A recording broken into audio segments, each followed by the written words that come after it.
Hello, this is Khavrion. I'm here with another battle report. This is for round 3 of the Crit Tournament hosted by Vaulsc. The Crit Tournament is experimenting with some custom rules for infiNity, and the name is actually a mnemonic to help you remember that this is an experimental thing. It stands for Changed Rules Investigation Time. There are a handful of changed rules, but the most important ones are the fact that if you're running a single combat group with only 10 dudes in it, then your opponent can't spend a command token to strip you of 2 orders. And secondarily, the tactical window limit of 15 order-generating models is gone. Instead, there is a restriction on 20 pieces of equipment or models or dudes that you put on the board. So mines count, palbots count, etc. Finally, the third change, which doesn't actually matter all that much in the context of this game, but does come up, is that the crit rules are changed. Instead of having to make 2 saves if your opponent crits, you only have to make 1 save at damage plus 8. The only reason I bring this up is because there were a bunch of times when my dudes got crit, and they somehow miraculously managed to tank that single save. As it turned out, in every single case, the odds of tanking the single save at plus 8 damage was basically about the same as the odds of tanking 2 saves at normal damage, but it did kind of come up. So let's start by talking about the mission. This is a Vaulsc custom mission called Tempo War. It is essentially a variant on Supremacy.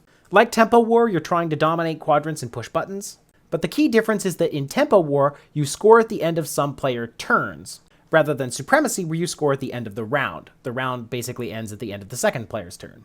So for example, you score 2 points if you dominate more objectives than your opponent at the end of the third turn, which basically is the end of the first player's second turn.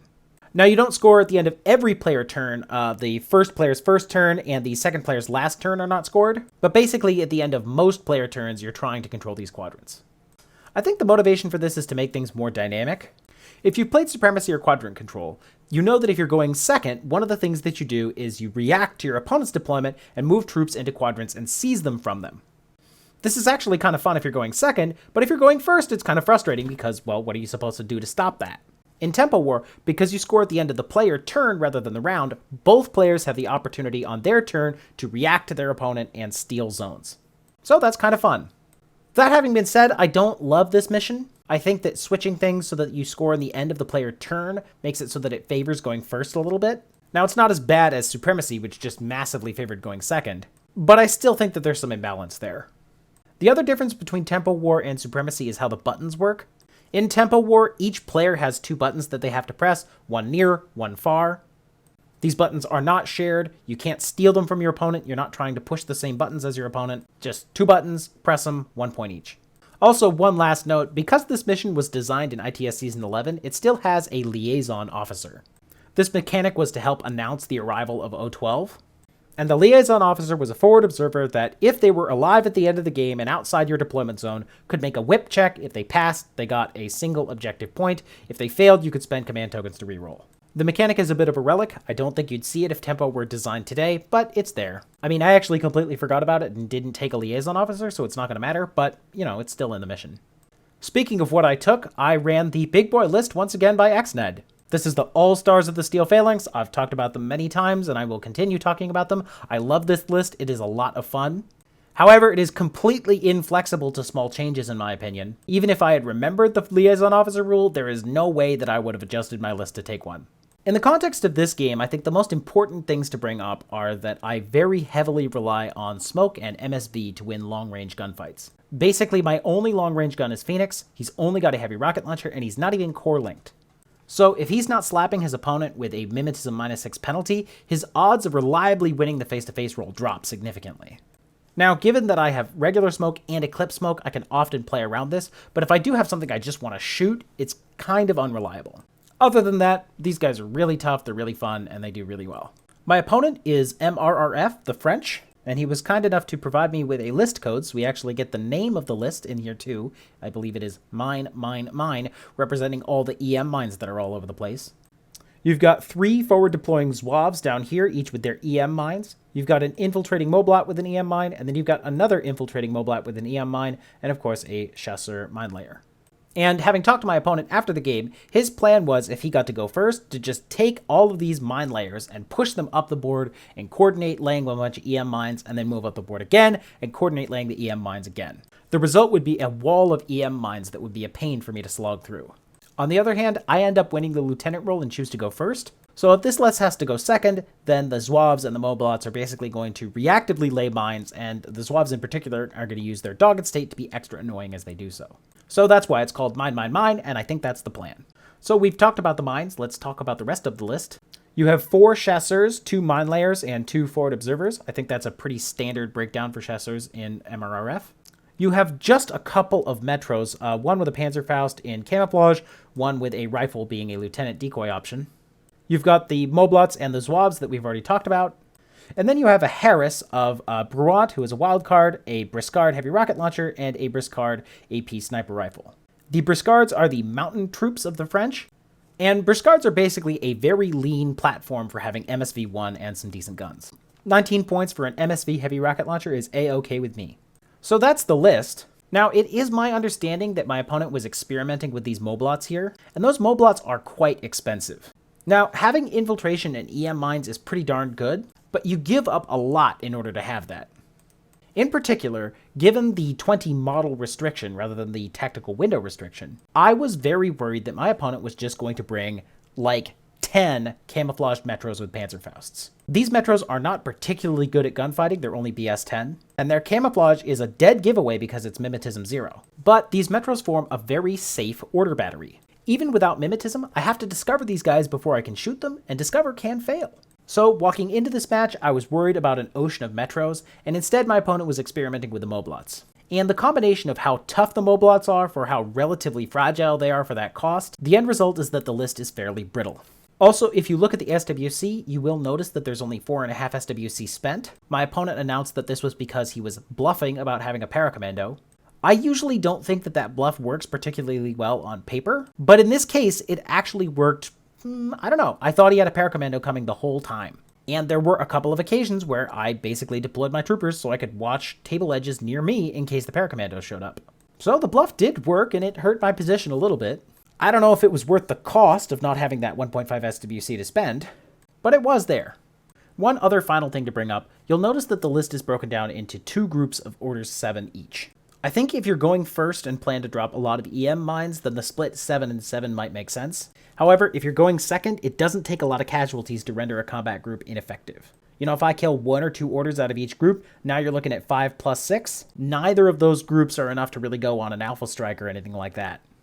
So I think this split also contributes to making this list a little bit brittle. Now, if it had gone first, if it had placed all those mines out, that brittleness might not have been an issue because I would have spent all my orders trying to slug through the EM mines.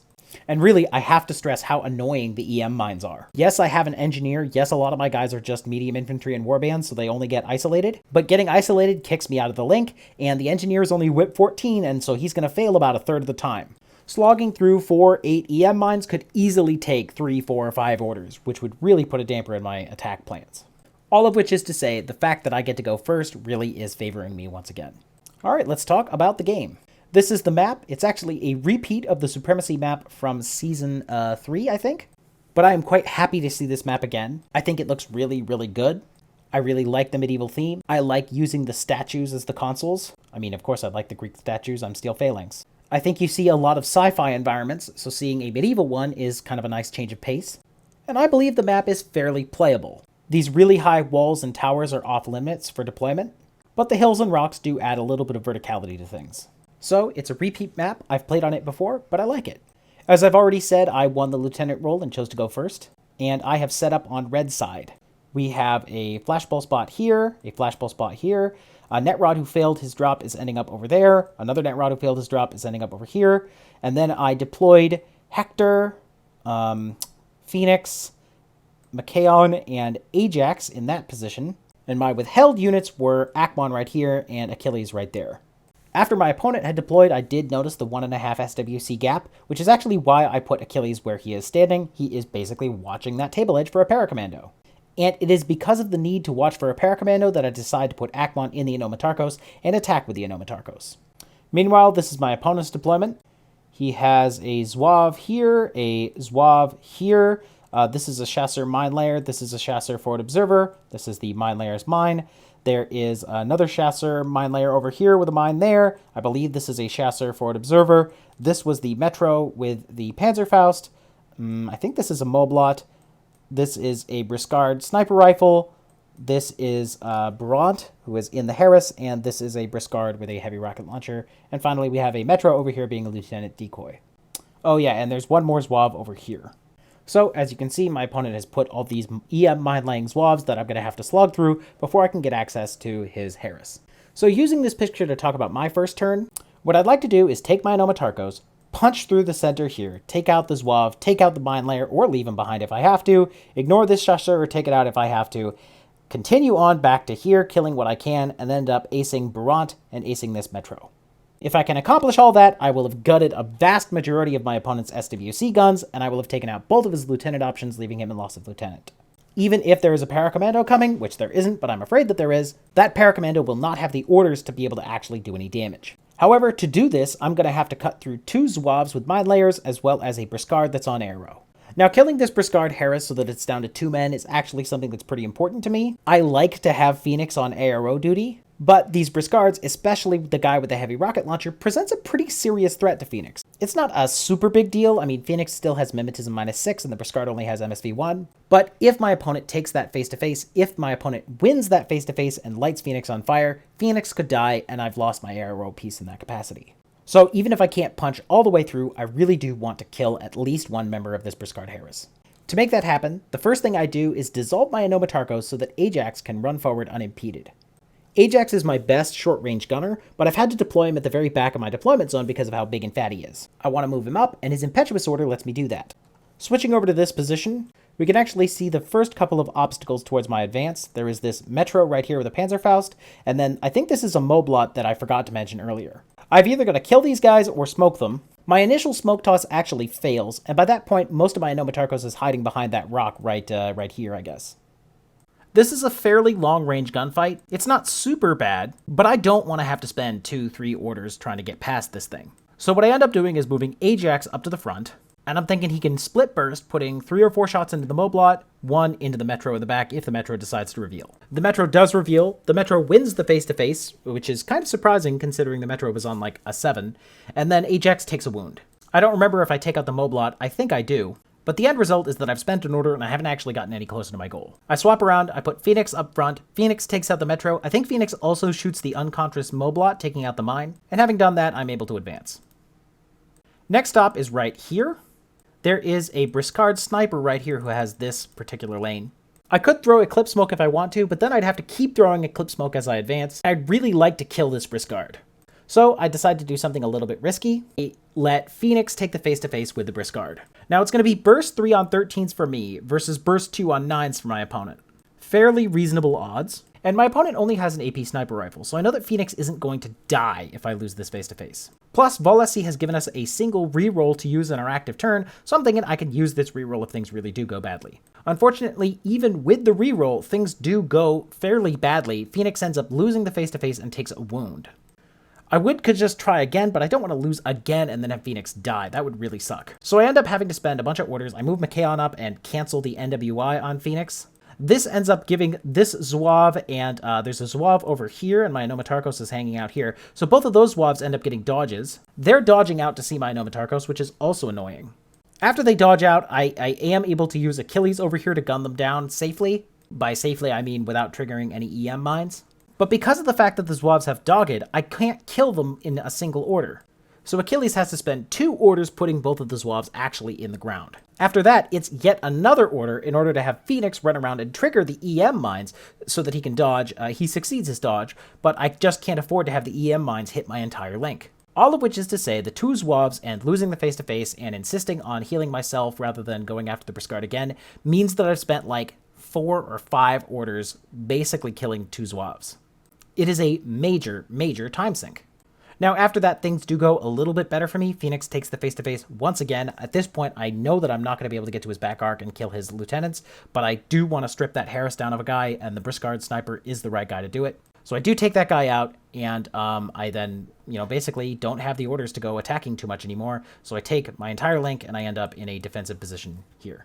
So yeah, so here is that defensive position. We have Machaon there, Akmon there. Both of them are in the zone. Phoenix is there. I don't remember if Phoenix is in the zone or not. McCann is watching this table edge, by the way, worried about that fictional paracommando. And then Ajax is in this position. It looks like Ajax has more than one wound. I think he's only just got the one wound from the Panzerfaust and a bunch of prone tokens for some reason. So that is my turn.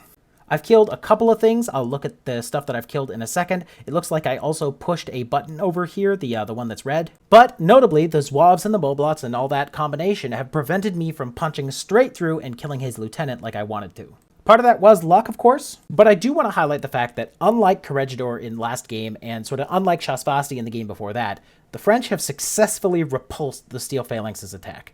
I did not get into the back, which is what I was trying to do, and that is a very interesting thing from my perspective. Still, I've killed a bunch. As you can see, I've killed 11 points and about 5 orders. More importantly, these 5 orders were evenly split across the 2 groups. So when my opponent's turn starts, he's going to be in a situation where he does not have enough orders to really go on a major alpha strike against me. What makes this an even bigger deal is that the second player's first turn is a scoring turn. If my opponent wants to score 1 point and deny me a point, then he's going to have to control 3 out of the 4 quadrants. Considering that I have an entire Inomatarkos in one quadrant and Achilles in the other, this is not an easy task. So the first thing that's going to happen is my opponent is thinking if he can kill Achilles, which is quite a bit of a long shot, then he will be able to have seized this zone. He's thinking there's no way he's going to be able to take the zone away from my Inomatarkos, so Achilles is the target. The logic makes some sense, but killing Achilles is not easy. And basically the tool that he's going to use to do it is this chasseur. Here we've got a bit of a midfield shot of that chasseur. The chasseur is not successful. He spends a whole bunch of orders basically chasing around Achilles, trying to flamethrower him, trying to drop mines, and Achilles is just dodging and tanking and dodging and tanking. The end result is that my opponent does not seize this quadrant from me and really doesn't accomplish all that much with his orders spent. The next thing that's going to happen, my opponent is going to take Brant, who's all the way over here, and he's going to try to go after Ajax. You can't really see Ajax, but he's hidden right there. Brant is going to be able to run around to here, and then he is going to be able to shoot Ajax with his AP Spitfire along this lane. I don't exactly remember what the situation is. I don't remember if Ajax tanks things or maybe takes a wound. He doesn't die, though, and my opponent runs out of orders. He ends up in this position right next to the unconscious Briscard and spends Brant's lieutenant order to recamo. This is a pretty good picture to look at Brant, by the way. All of the French, except for the Briscards, are actually owned by my opponent. They're his models that he painted and scanned. And the French are really hard to buy, so as we can see, what my opponent has done is he has bought a Unknown Ranger model and then painted that big old shield to be the French colors. So I think that's pretty cool. Good on him. What that means is that the situation looks something like this at the start of my next turn. This is my second turn, which means it's my big scoring turn. I get 2 points if I dominate more quadrants than my opponent. Also, and separately, the next turn is my opponent's big scoring turn. If I can dominate more quadrants than him on that turn, then again, I'll be in a situation where I get 2 points. Now, with this particular Steel Phalanx list, I've got a lot of points concentrated in the Inomatarkos and then in Achilles and Hector. Dominating 3 quadrants, especially after my opponent's turn, is pretty much a tall order, but I'm thinking I might be able to pull it off if I can put him into loss of lieutenant and do enough damage otherwise. Specifically, I'm noticing that Brant is right here next to an unconscious Briscard, and this Moblot is right here next to a mine. If I can take my Inomatarkos and run it over here, then Phoenix can shoot the unconscious Briscard with a heavy rocket launcher, and then shoot the Moblot with a heavy rocket launcher, and in both cases, I'll be able to splash things and get extra impact. Now, leaving Brant right next to an unconscious Briscard so that he can get shot by a template is a little bit of an unforced error, but these kinds of things seem like they happen at least, I don't know, about half of the games that I play. So it's an opportunity that I've learned to take advantage of. I will have to deal with this chasseur forward observer right here along the way, but I should be able to do that without too much difficulty. Here's what things look like midway through. As you can see, I have shot the unconscious Briscard and used the template to hurt Brant. I've also gone and taken out the chasseur. Somewhere along the way, I think it looks like Phoenix has taken a wound. Maybe this is just the second wound on Ajax. I don't exactly remember. In either case, though, I should be able to cancel that NWI state with McCann with high reliability. So I am able to do that. I am not able to kill this Moblot over here. The dude just tanks every single thing that comes through. I think for 2 orders in a row or something like that. I'm shooting the mine with Phoenix because the mine's out of cover and he just misses all of the shots. So that's a little bit unlucky, but with my opponent in loss of lieutenant, this Moblot isn't going to be terribly scary. And this is the situation I end up with. Ajax and Phoenix are both standing up on ARO duty in this direction, and then McCaon has a long Panzerfaust line of fire in that direction. At this point, my opponent has realized that the game is pretty much over. He knows that he does not have a paracommando, and he's starting his turn in loss of lieutenant and with almost no orders. So he has no guns, no orders, and not much that he can do. And with all that in mind, I think both of us are basically happy to try to do what we can and not stress too much about having the most optimal play. So my opponent takes that moblot that was hidden around this corner, and I think he runs over here and tries to shoot Ajax or Phoenix, doesn't succeed, and ends up retreating. Meanwhile, there's a chasseur off in the distance over here. The chasseur is going to make a run for this console over here. In the process, the chasseur gets seen by Akmon, who double Panzerfausts the chasseur. The chasseur does push the button, but dies to the Panzerfausts. Considering that that's all that happens, it actually does work out that I have 2 zones to my opponent's 1 zone at the end of my turn and at the end of my opponent's turn, which ends up being a 4-point swing to me. After that, it's cleanup. All I've got to do is run my Enomotarchos, which started all the way over here, run it over to here, and push a button that's there. I do that. It's not a big deal. It's not very difficult. And what we're left with is my opponent starting his turn with just a single Metro. The Metro does decide to valiantly charge against Phoenix, but, you know, it's a Metro, and there really isn't anything scoring it left anyway. So, all in all, I really enjoyed this game with my opponent. I felt like we had some really good banter going on throughout the course of the game. I would happily play again. But it did work out that I got to go first, and my opponent was really relying on his ability to go first, and I think the Moblots themselves would have been better off downgrading to Zouaves and taking more Metros. And the end result was that this was a pretty crushing victory for Steel Phalanx. I do want to talk a little bit about the crit rules. Obviously, the single combat group protection was something I was taking advantage of, but we don't see a massive number of orders. In fact, my opponent only ran 14 order-generating models, even though I was really worried that there was going to be, 20 and that they were all going to be Metros with Panzerfausts and camo. The alternate crit rules mattered a tiny bit. There were quite a few crits that happened throughout the course of this game. Largely the French critting Steel Phalanx, and again, in almost every single case, I basically tanked the damage +8 hit. I rolled like an 18 and a 19 or something like that almost every time. So this was kind of lucky for me to have survived. It was also lucky for my opponent to have crit, but I think in the context of these alternate crit rules, the fact of the matter is that the odds of tanking both hits is about the same with the +8 damage versus having to roll twice. So in the context of this particular game, the critical hit change, I don't think it really had a big difference. I don't think it was necessarily worth the interruption and the extra overhead to remember the changed rule. The rerolls were both used. In my case, it didn't turn out to matter. I rerolled a miss, and it was still a miss. My opponent used his reroll to successfully push his button, which mattered a lot because the guy who was pushing that button died in the process. AP mattered a little bit in the sense that Brant's AP Spitfire was shooting at Ajax, and that drops his armor from 5 to 2 instead of to 3. However, there just weren't that many orders spent shooting that AP Spitfire, and I think Ajax was either able to dodge or able to tank the hits anyway, so it didn't end up being a big impact. I guess the last rule is that mines deploy prone, but as it happened, I either didn't care which was a mine, or I was able to identify which the mine was for either of the 2 chasseur mine layers, so I don't think that rule had a big impact. And I think that's about that. Anyway, thanks for watching, and I'll catch you around.